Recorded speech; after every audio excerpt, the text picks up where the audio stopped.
చంద్రబాబు నాయుడు గారు ముగ్గురు పిల్లల కంటే 30,000, నలుగురు పిల్లల కంటే 40,000 అని చెప్పడం జరిగింది. అంటే ఏ విధంగా ఆయన ఈ మాట్లాడినా అని చెప్పేసి ఇక్కడ వేల గురించి నేను మాట్లాడిన కానీ ఈ మధ్యకాలంలో కుటుంబాలన్నీ కూడా చాలా చిన్న కుటుంబాలు అయిపోయాయి. ఒక్కరికి ఒక ఫ్యామిలీకి ఒక్కరు చాలు, ఇద్దరైతే భారం అయిపోతుందనే ద్వారంలోకి యువత వెళ్ళిపోయింది. ఎందుకంటే ఇప్పుడున్న పరిస్థితులు ఆర్థిక అవసరాలు దృష్టిలో పెట్టుకుని వద్దులే మనకొక్కరైతే సరిపోతుందిలే అనేసి అందరూ కూడా అనుకుంటున్నారు. కానీ కుటుంబ వ్యవస్థ బలంగా ఉండాలన్నా, ధైర్యంగా ఉండాలన్నా, అద్భుతమైన ప్రగతి సాధించాలన్నా చంద్రబాబు నాయుడు గారు చెప్పినట్లు ముగ్గురు లేక నలుగురు ఉండాల్సిందే ఖచ్చితంగా.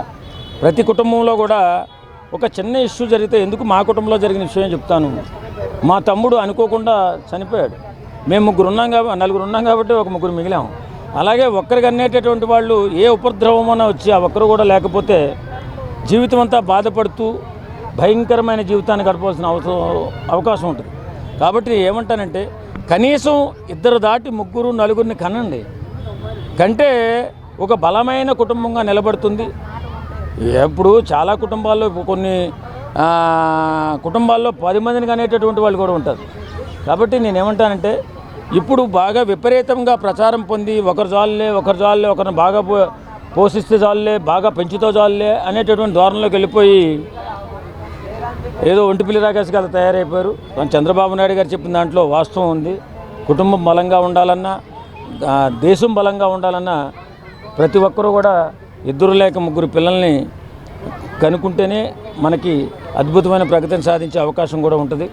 అలాగే ఆయన ఇచ్చిన 10,000తోనూ 20,000తోనూ 30,000తో మనం గడిచిపోతామా అనేది కాదు. కానీ కుటుంబ వ్యవస్థ బలంగా తయారవడానికి ఉమ్మడి కుటుంబాలు ఎలాగా లేవు, కనీసం సొంత కుటుంబంలో ఇద్దరు ముగ్గురు ఉంటే అందరూ కలిపి మాట్లాడుకోవచ్చు, కష్ట సుఖాలు పంచుకోవచ్చు అనే ఆలోచన అన్న ఉంటుంది. కాబట్టి ఇప్పుడు ఖచ్చితంగా అందరూ ఆ దారిని పోతున్నారు. కాబట్టి అవేర్నెస్ తీసుకురావాల్సిన బాధ్యత చంద్రబాబు నాయుడు గారు తీసుకున్నారు. ఖచ్చితంగా చంద్రబాబు నాయుడు గారు చెప్పినట్లుగా కుటుంబాన్ని పెంచుకోవాల్సిన అవసరం ఎంతైనా ఉంది. అంటే ఇది కుటుంబాన్ని పెంచుకోవడమేనా, లేదంటే దేశం లోపల ఒకప్పుడు చూస్తే 90% హిందువులే ఉండే, ఈ రోజున చూస్తే 70% తగ్గిపోయింది. అయితే ఈ విషయాల లోపల ఏంటంటే హిందువులు అలాగా ఇంకా తగ్గిపోతున్నారని చెప్పి చేయడం జరుగుతుందా, లేదంటే ఓన్లీ పాపులేషన్ వస్తుందని చెప్పాలి? ఇక్కడ మతాల గురించి మనం మాట్లాడకూడదు, మతము గురించి సాంప్రదాయాల గురించి మనం మాట్లాడకొద్దు. మన కుటుంబ వ్యవస్థను బలోపేతం చేసుకోవాలనుకున్నప్పుడు ఒక ఇద్దరు ముగ్గురు ఉంటే ఆ కుటుంబం బలంగా ఉంటుంది. అంతే తప్ప హిందూ మతంలో ఏదో తగ్గిపోయారని కాదు, హిందూ మతంలో కాదు అన్ని మతంలో తగ్గిపోయారు. అన్ని మతాలలో కూడా ఒకరు ఉంటే చాలనే ధోరణికి వెళ్ళిపోయారు. ఆ ధోరణి విడనాడి మనం మన కుటుంబాన్ని బలపరుచుకుంటూ మన దేశాన్ని బలంగా నిర్మించుకుంటూ ముందుకెళ్ళాలి. ఎక్కువ మంది ఉంటేనే కదా కుటుంబం పటిష్టంగా ఉండేది. ఏదో ఒక్కరో లింగులింగుమని ఉంటే అది ఎంతవరకు మన బాధ్యతగా ఉంటాం అనేది పక్కన పెడితే, ఒక్కరు కాకపోతే ఒక్కరైనా వృద్ధ తల్లిదండ్రులు చూసుకుంటారు. వాస్తవంగా ఒక చిన్న విషయం చెప్తాను. ఓ నలుగురు పిల్లలు ఉంటే ఒకరు కాకపోతే ఒకరికన్నా మనసు మంచిదై తల్లిదండ్రులు చూసుకుంటారు. ఈ మధ్య ఒకరున్న వాళ్ళు తల్లిదండ్రులను వదిలేసి ఎక్కడ బారైపోతున్నారు అలా కాదు. కానీ నలుగురో ముగ్గురో ఉంటే ఎవరో ఒకరు మంచివారు ఉంటారు. తల్లిదండ్రుల జీవితం కూడా శాశ్వతంగా మంచి మార్గంలో ముగుస్తుంది. చంద్రబాబు నాయుడు గారు ముగ్గురిని కంటే 30,000 ఇస్తా, నలుగురిని కంటే 40,000 ఇస్తా అని అంటున్నారు కదా, సో దాని గురించి మీరు ఏం మాట్లాడతారు? గత 20 ఏళ్ళ కిందట ఇదే మాట అన్నాడు చంద్రబాబు గారు, ఇద్దరొద్దు ఒకరే ముద్దు అని చెప్పాడు. ఈరోజు 20 ఏళ్ళ తర్వాత ఆ ముఖ్యమంత్రి హోదాలు ఉన్నప్పుడు 20 ఏళ్ళ కింద అదే మాట మాట్లాడాడు. ఈరోజు ముఖ్యమంత్రి హోదాలు ఉన్నాడు. అంటే ప్రైవేటీ సంస్థల్లో జాబులు అనేది పెరుగుతున్నాయా? కేంద్ర ప్రభుత్వం ఉద్యోగాలు ఇస్తున్నారా? ఇప్పుడు రాష్ట్రం సపరేట్ అయింది, రాష్ట్ర ఉద్యోగాలు ఎన్ని ఇచ్చారు? ఈ సంవత్సర కాలంలో 2000 కాలంలో ఎంతమంది ఉద్యోగాలు ఇచ్చారు? ఇవన్నీ కరెక్టా కాదా ప్రజలకు తెలియజేయాలము. పిల్లలంగా అంటాడు మరి ప్రైవేటు ఉచిత విద్య ఇస్తున్నారా? ప్రైవేటీకరణ తీసేస్తారా? రాష్ట్రం మొత్తం అలాంటివి ఏమైనా చేస్తారా? దేశానికి మెసేజా, ఇది రాష్ట్రానికి మెసేజా? ప్రజలకు తెలియాలా. అంటే ఒక రాష్ట్రంలో ఆంధ్రప్రదేశ్గా ఉన్నప్పుడు, ఈ రాష్ట్రంలో అప్పుడు ఉమ్మడి ఆంధ్రప్రదేశ్గా ఉన్నప్పుడు అలాగే చెప్పారు 20 ఏళ్ళ కింద మాట. ఈరోజు మళ్ళీ పిల్లలను కనండి, ఇద్దరిని కంటే కాదు ముగ్గురిని కనండి, ముగ్గురు కంటే 30,000, నలుగురిని కంటే 40,000 అంటున్నాడు. ఈరోజు అది కాదు, భవిష్యత్తు తరాలకు ఏమి పిల్లల కంటే కాదు ఏమి ఇస్తున్నావు అది కావాలా.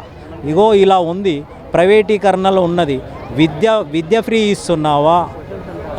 వైద్యం ఫ్రీ ఇస్తున్నావా? ఏది ఈరోజు 40,000 ఇచ్చి వెళ్ళిపోతే కుటుంబ పాలన ఎలా ఉండాలి? పలానా వ్యక్తికి ఈరోజు ప్రైవేటు సంస్థల్లో పని చేస్తుంటే ఎక్కడైనా పనికి పోతే 1000 రూపాయలు ఉందా, 1500 ఉందా ఒక రోజు కూలి? అలాంటిది ఏమైనా ఉందా? ప్రభుత్వం ఏమైనా చేయగలిగిందా? 20 ఏళ్ల కాలంలో ఏమైనా చేశారా? గజెట్ ఏమైనా తీసుకొచ్చారా? జీవో ఏమైనా తెచ్చారా? లేబర్ డిపార్ట్మెంట్ కేంద్రం నుంచి అలాంటివి ఏమైనా చేశారా?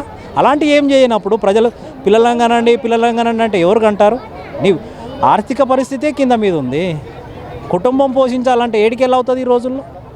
చెప్పేదానికి ముఖ్యమంత్రి గారు చెప్పడం వేరు, పాలన వేరు, ప్రజలకు తెలియాల. అది తప్ప కరెక్టా అది ప్రజలకు తెలియాల.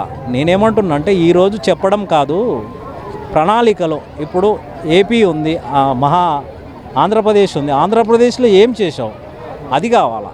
ఇప్పుడు దాని గురించి కుటుంబ నియంత్రణ గురించి ఏమి చేశాడు? ఇప్పుడు నలుగురి కంటే నీకేమన్నా ఫ్రీ ఉందా? చదువు ఫ్రీ ఉందా? వైద్యం ఫ్రీ ఉందా?